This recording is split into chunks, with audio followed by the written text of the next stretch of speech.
Folks, if you believe that, you believe anything. Thank you, Colonel. It's quite something to stand here where David Rattray stood. Not here. Hello. Can you turn up the volume? Hello, hello. How's that? Can you hear me now? It's quite a privilege to be standing here tonight where David Rattray, my good friend, used to stand. And he used to tell us all these stories about the RGS, and we had been around a campfire in the middle of Botswana. Sadly, David was killed in 2007, but the stories about the RGS reverberated, and I've never been here before. So when Julian phoned and said, "Will you come along?" I said, "I'd love to." And this is in memory of David, one of the finest South Africans, one of the finest Africans. And the reason I'm here tonight is not because of that.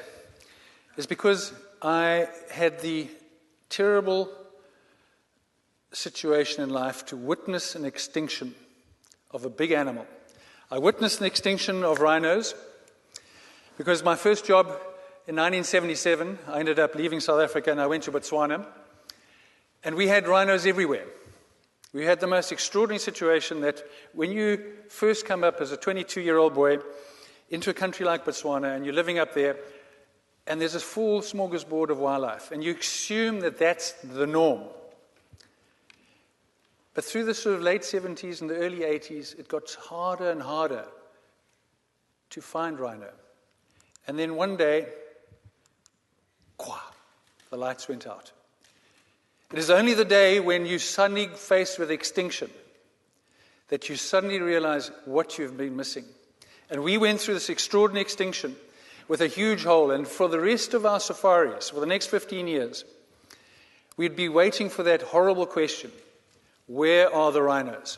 And you've got to look your guest in the eye and you say, there ain't no rhinos anymore. We used to have rhinos, and during my watch, they disappeared. It is one of the worst things in life because it's the wildernesses and those open floodplains are not whole.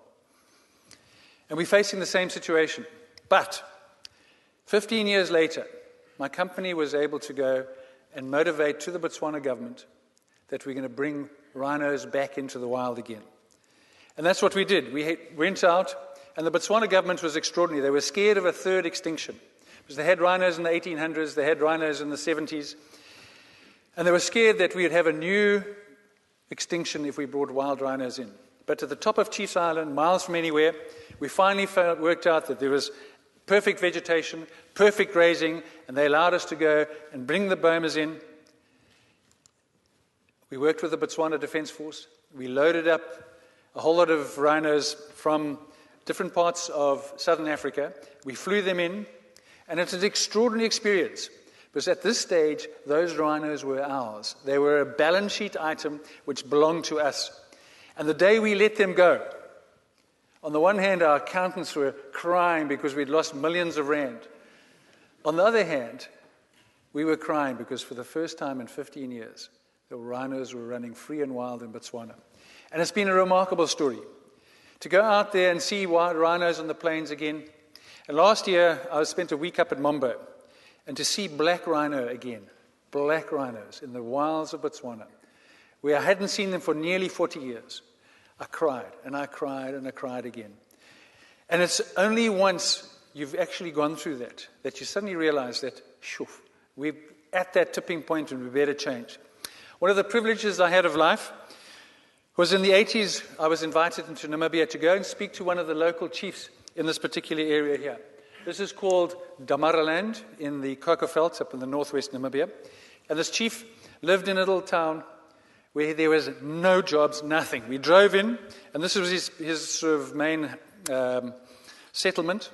And this particular chief had a group of people who had never had a job. Not one person in his entire community had ever had a job.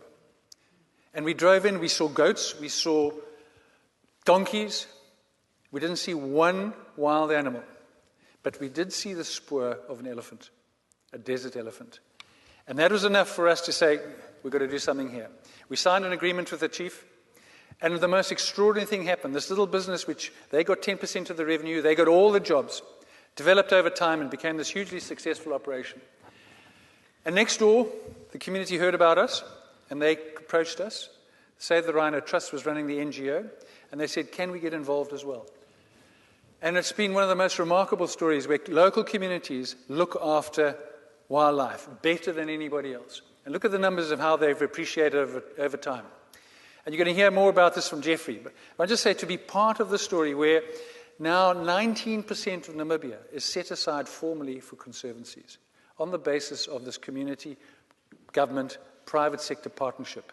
And life's about partnerships.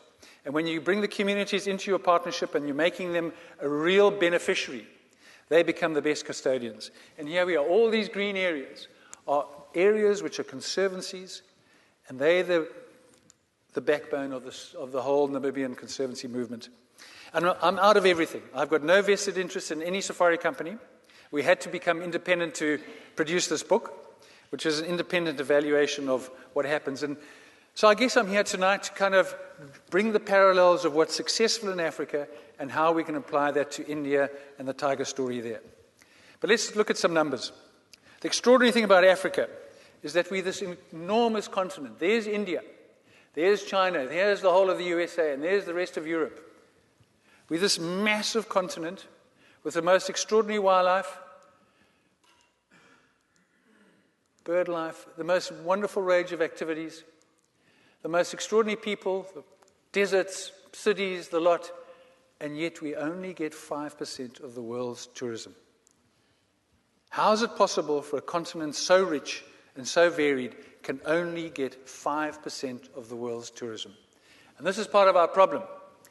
The worst problem about it is that we get less than 3% of the world's revenue from our tourism, and we're not growing it. The tour operators in this room, you've got some work to do. And yet, how's this? This is a magazine called Travel and Leisure in America. And 45% of the top 20 hotels in the world are in Africa. Yes, every magazine's got their own surveys and everyone's got different things, but you will consistently find Africa's way up there. We bat well above our weight. For 45% of the world's top hotels, for only 5% of the world's tourism. Part of the problem we've got is have a look at these diagrams. This is the lion range 100 years ago, and that's what we're facing today. Have a look at the elephant range, and that's what we're looking at today. Just in my lifetime, we've seen these extraordinary losses. Now, this is the forests over the last 12 years. If this was a person with lung cancer, that person would be dead. And the planet today somehow survives. One of the biggest wins we've had on the conservation front is that the Americans and the British have finally realized that the illicit contraband which is coming out of Africa is generally fueling criminal syndicates, first of all. Second of all, they're fueling and they're allowing these military organizations like Lord's Resistance Army, Al-Qaeda, Al-Shabaab to survive. So unless we close down these loopholes, these organizations are going to get stronger and stronger. And I always put it in my lifetime. When I was born, 450,000 lions, 45,000 tigers, 50,000 cheetahs, 700,000 leopards. Leopards are the most difficult to estimate. But around about 60 years ago, this is what we looked at. And look at the numbers today. In my lifetime, in your lifetime, we are facing 450,000 to 25,000 wild lions in my lifetime. And this is the elephant in the room which nobody's addressing. This is where the next billion people are going to be living. And if we do not take into account these people in the tourism industry, we will not have a tourism industry, we will not have a wildlife industry, we will have no more wildlife left. And it's not just Africa. Look at India, look at Nepal. The tourism industry survived for 40 years with no change. We're at that cusp now. If the tourism industry, if the wildlife industry does not change at scale and at speed, your businesses will be in tatters. Because those billion people, over and above what are now, need to be part of the solution. Have a look at what Kruger Park looks like. You can go into Google and you can look at the whole of Africa. You can look at this at the Amazon. You can see what's happening. You can see very clearly where the boundary for Kruger is. There's Kruger Park, and here's impoverished land around it. Unless these people are part of the solution, here we go. There's Kruger Park, here are the people. This little flimsy little fence is all which separates people with poverty, with no money, who are looking to put food on their tables, and over here is where the rhinos hang around. But it's not just Kruger Park. This is the Mara. Have a look at the Mara. There's an airfield where lots of guests land. And look at these fields here. Look at the wheat fields invading the Mara right now, because tourism and wildlife is not performing for local communities. If we don't change, and we don't change at speed, this is the kind of situation. Here's Kruger Park, the boundary. Look at these two rhinos. And I can guarantee that every single one of us, if our kids were going to starve tonight, and we had a choice of them starving or us popping over the hill and taking these rhinos out, each one of us would do that to make sure our families are going to survive. So we have to have policies at scale to bring these folks into the solution and to make them part of the way going forward. And the beauty of Africa, when you start looking at it from the Indian point of view, is that there are some fantastic examples and there's some shockers. So let's look at the good ones. And we have to, I didn't know there's Nepali in the audience. We always have to look at Nepal because they have got some extraordinarily good examples. So what I'm going to do is highlight some of the best in Africa, talk them through, and then look at some of the solutions. Starting off with probably the shining light of Africa, Botswana. It's an extraordinary little country which just over the last 30 years has delivered one message, this extraordinary Okavango Delta, and how they've now changed from 17% of the country formerly set aside in national parks to over 40% of the country. And the balance is what they call wildlife management areas. Can you imagine 40% of a country set aside for wildlife? The Botswana government has done the most extraordinary job in protecting their wildlife. But why? Because they've worked out that their policy of low volume, low impact, high tariff, high experience is going to give them jobs. And today, 60% of everybody around the Okavango Delta is directly employed or gets food on their table because of wildlife and tourism. And the whole of northern Botswana, 45%. It's an extraordinary success story. And what they've done is they build in 6% of turnover, which goes to community structures. So out of your Botswana safari costs, 6% of those costs go to community structures. Very few countries do that. So they've got these massive areas. I mean, an average area is probably 200,000 acres, and you probably allow 30 guests in that whole area. So they prefer to keep it that way. But because tourism delivers, if there's any trouble, all you have to do is get hold of the BDF, Botswana Defence Force, and they come to your rescue. So the tourism industry has got full backing from the president down to the minister, through to your wildlife officials, through to the Botswana army. They don't have an enemy, except for poachers. And you get that kind of support. Look at Rwanda, this little country which 20 years ago was one of the worst places to be on the planet, and how they've reconciled their forests, which contain their mountain gorillas, with local people. And they've done the most extraordinary job of blending the two. And it's done because of leadership at the top, totally intolerant to any corruption. And President Kagame has been able to create a tourism industry. They charge $700-something US per an hour's visit to go and see the gorillas. But most of that money ends up going towards community structures. So you get the most fantastic viewing. And then over time, they keep on adding new products to their smorgasbord. So they used to be purely a gorilla offering. Now they're gorillas and chimps. They've got these colobus monkeys down in the south in Nungwi. And they built this incredible lodge in the tea forests. So they're using disturbed lands, and they're leaving the undisturbed. And now they've brought the sort of shining lights of African conservation into Akagera National Park. So this little country has done the most extraordinary development from being the worst country in the world, genocide, 1 million people killed in 100 days, to being this island of peace with conservation is right at the forefront. And they've created the most extraordinary little industry for themselves. Namibia, and I say Jeffrey will be talking, and I'm putting them as a purple, not big red tick, because they've gone to snooze. This fantastic country where, similar to Botswana, 18% of the country is formally set aside, 44% is conservancies. But they've gone to snooze because they got arrogant. And Namibia's now just had something like 50 rhinos poached in Etosha. They've had half of the rhinos poached in the Cockerveld area because they got arrogant. And the problem with our industry is there's no room for arrogance, there's no things. But what they do so well is bringing the communities into their business model. And they really focus more than any other country in Africa. And then Kenya. Kenya has got some disaster stories, and Kenya's got some of the most wonderful stories. And everybody thinks of this when they think of the Mara. This is the year to go to Kenya. It's in trouble because of Ebola, and there's all these different issues, and the business is way off. So if anybody wants to travel, you will not see this type of situation. You're going to see the forefront between wildlife and people acting itself out in Kenya. But I think this is the year to go and support them. They've got phenomenal programs which they've developed late in the game. The Northern Rangelands Trust, Lewa Downs, and all the rest of it. And they're doing some fantastic work. But they do need support this year. And out of Kenya, I think, is coming one of the most outstanding people we're going to remember for many, many years.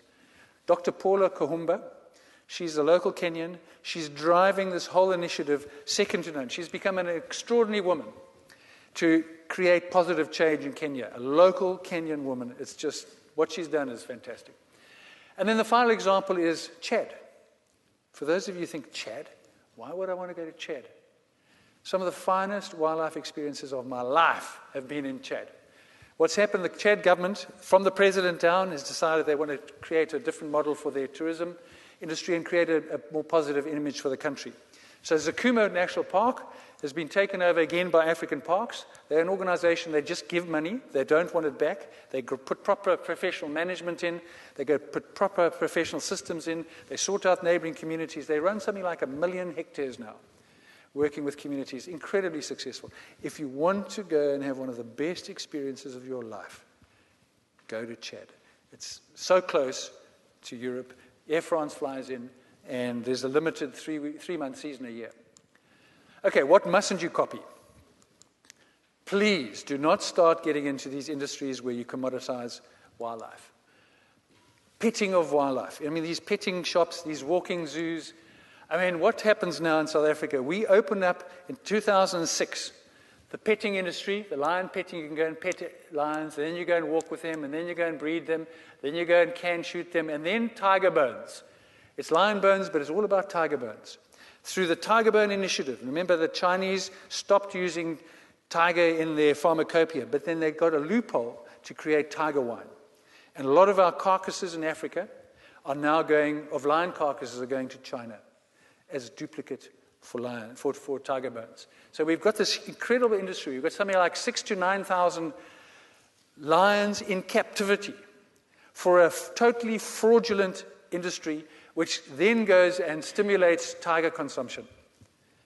And it's wrong. And the rhino situation is even worse, where we started to commoditize rhinos. And if you think this is what happened, this is our third rhino war. You've probably been hearing the stories coming out of South Africa about this incredible poaching. It's all true. And this is the third rhino war. In the 1800s, we wiped out the white rhino, and there were literally about 20 left, found in Mfolozi. Then in the 70s and the 80s and the early 90s, we had the second rhino wars. And these are the animals poached just in Zimbabwe and in South Africa. But on top of it, we've got the Zambians, the Botswanans, all these rhinos we lost. But something happened over here. And I want to just show you what this is really all about. Have a look in the top corner here. And you'll see in March, 26th of March, this is a camera trap just in the edges of Kruger. And an hour later, same spot, 3 people. Here you've got the same little rock over here, the same exact story. And 2 hours later, 2 rhinos gone. Any day, right now inside Kruger Park, there are 30 armed gangs operating. We're at war. We're at war because we allowed criminal syndicates to legally come into South Africa and start to trade with us, around about here. We had no rhino poaching at all from 1994 because in 1993, the world took demand completely out of the equation. China stopped using it for pharmacopoeia. Yemen, those daggers, the Jambaya daggers, disappeared. The Koreans stopped. The Taiwanese stopped because the Americans went to the Taiwanese and said, if you buy any more rhino horn, we're not going to buy your electronics. Boom, 1 year they were gone. And we had this golden years over here until the criminal syndicates worked out a loophole. And the criminals started coming in, and they first started trading on the guy, General Chiang. Now, General Chiang was a guy who died at 102 years old. He was the one fellow who single-handedly threw the French out of Vietnam and then beat the Americans. So he was this huge cult hero. And it is rumored that he got to 102 because he survived cancer because he took rhino. And from a rumor, criminal syndicates then went into all sorts of different markets. The final market now is to Chinese selling rhino horn jewelry at 100,000 US per kilogram. 100, that's over double the price of gold. So we've got a whole lot of situations which we need to solve. Some of them are African-based, some are Asian-based, and there's no question about it that Asia is the big issue. When the buying stops, the killing can too. There's an extraordinary organization called WildAid, and we need to give WildAid all the support we can. And what they do is they get these Chinese celebrities. WildAid have over 30 people working in China for them. Every single one is Chinese. They've got a big office in Vietnam. Every single one is Vietnamese. And they develop these programs on the cheap using the celebrities to go and give out the message. They started with shark fin. And the shark fin demand has dropped considerably, something like 50% in the last couple of years, without shark fin having been banned formally. But they've created this campaign through social media and in the press. They've had something like... If you buy a rhino horn, you may be paying for more than just horn. You're paying for guns, bullets, poison arrows, chainsaws, axes, and machetes to hack off the face of the rhino. And you are paying for the life of a beautiful creature. So please tell your friends and relatives, never buy products made from rhino horn. When the buying stops, the killing can too.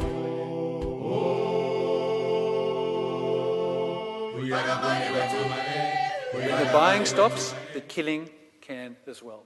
So we've got to now give these guys as much support as we can. They're really going flat out into Asia on elephants, on tigers, on shark fin, and we now in Africa have to go and do a whole lot on our side. The most important thing is technology. We've now got this extraordinary technology, which is American stuff used for the military, where this one unit can patrol 50,000 hectares. It can see 12 kilometers away. It can work out if you're male or female, or if you've got a 458 or a 357. It's that good. And we've got to back it up now with some cash, because our governments have got much better things to spend their money on. Sadly, corruption in particular, but also social housing, education. You know, we've come from a legacy of apartheid, and we need to transform the country. So there's no more real big money for conservation. And it has to start coming from the tourism industry. And we started an initiative based on Yvonne Chenard's 1% for the Planet. And we're going to start this Tourism Conservation Fund, which is going to add 1% to every person's invoice on a voluntary basis. It's not going to fit the tourism industry's margin. It's going to be an add-on item at the bottom. And in South Africa alone, the tourism industry is worth 100 billion rand, or just about. And if we did 1%, that's nearly R1 billion. 50% sign up, nearly R500 million. If we had R500 million a year, we could solve every single problem in South Africa. If Kenya did their fund, if Botswana did their fund, tourism can become the single biggest opportunity for change. It's not going to come from governments. NGOs are struggling. The tourism industry finally now is going to become either the saviors of Africa's wildlife, or it's going to perpetuate the last 40 years, and we're going to go downhill. And our grandkids will have nothing left to look at. This is our last chance. If we do not, as a tourism industry, come together at scale, we won't have a tourism industry. The beauty is that peace parks have recognized this. We're putting together a whole structure which will involve government levels and other NGOs, and we're going to create this whole structure which is going to go out and create a tourism fund which we hope to be replicated across Africa. And this is what the Peace Park CEO has to say about it. This Tourism Conservation Fund has the potential to become the game changer that will help transform the conservation landscape, and therefore it has my full support. And on he goes. We're going to launch World Rhino Day. And I think John Scanlon from CITES sums this all up. While the actions of any one tourist alone may not have the impact on wildlife, when multiplied by tens of thousands, it can have major consequences for species and their habitats. So folks, tourism and wildlife is either going to have a great, great future looking into the sun, or it's going to dissipate, and we will have nothing to show our kids. Our grandkids will look back at us and say, what did you do? Just like they do in South Africa now with this massive extinction of the hundreds of millions of springbok which used to roam through South Africa. It's gone. And unless we come together and act at scale, this will be gone. So what can you do to help? The finest way to be a conservationist is to travel. Support organizations like TOF, WWF, WildAid, African Parks. But travel to Africa. We need your cash. Tour operators, if you're sending 200 people a year to Africa, next time we want 400 in your budget. We've got to get more people traveling because it's the only way you're going to raise the money for park fees, for conservation efforts, and all the rest of it. I hope some of you are going to buy this book. It's an effort, genuine effort, to go and try and work out who the good guys are and who the bad guys are. If you can support the good guys, even better. There's one lodge here which supports every single day. It feeds 20,000 children. Can you imagine one lodge feeding 20,000 children in a remote rural area? It costs us about £50 a book. We're selling it for 20. I just want to get it out. We want to get this thing into the industry. Please support some of the good guys there. Pay fair prices. Just because Kenya's on its knees, pay reasonable prices. We need these guys to survive. We need to get them through this hump. Boycott travel companies which transgress. This came up the other day about Mandarin Oriental. I'm sad to say I stayed at Mandarin Oriental some time back, and yet they are now one of the biggest pirates of palm oil. And pressurize your governments and the EU to maintain the no-trade stance. We cannot start commoditizing our wildlife. And this particular conference, which happened in February 2013, was one of the biggest watersheds, one of the most positive things for conservation.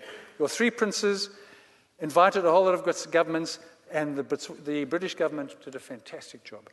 Pressurize them to keep that stance going. We've got to make sure that we don't allow wildlife to be commoditized. Because when we allow the Asians to start consuming, and we confuse the Asian markets out there, they will choose the message they want to hear. On the one hand, we say, don't consume our products. Other side, we allow them to buy our ivory. We allow them to buy our rhinos. And it causes confusion. We've got to get rid of that confusion, and then we can go forward. Thank you very much.